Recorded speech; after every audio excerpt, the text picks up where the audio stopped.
జంతు సంరక్షణే ధ్యేయంగా ఇప్పుడు మన దర్శిలో Chandu vet pharma Kurichedu road Darsi మా వద్ద గేదెలు, ఆవులు, గొర్రెలు, కోళ్లు మరియు అన్ని రకములైన జంతువులకు మందులు హోల్సేల్ రేట్లకే అమ్మబడును. 24 గంటలు డాక్టర్ సౌకర్యం కలదు.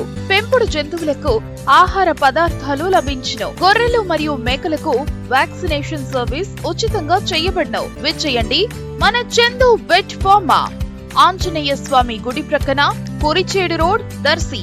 సెల్ 9160027664. దర్శి నియోజకవర్గ TDP incharge doctor Gottipati Lakshmi, doctor Kadiyala Lalitha సాగర్ల ఆధ్వర్యంలో సెమీ క్రిస్మస్ వేడుకలు దర్శి నియోజకవర్గంలోని దర్శిలో ఈ నెల 23వ తేదీ సోమవారం ఉదయం 10 గంటలకు దర్శిలోని కురిచేడు రోడ్లో గల కళ్యాణ మండపం నందు నిర్వహించబడనుండగా ఈ కార్యక్రమంలో దర్శి నియోజకవర్గంలోని 5 మండలాల్లోని ఫాస్టర్ల దంపతులకు దుస్తులు పంపిణీ చేయటం జరుగుతుందని టీడీపీ పార్టీ కార్యాలయం నుంచి సమాచారం వెలువడింది.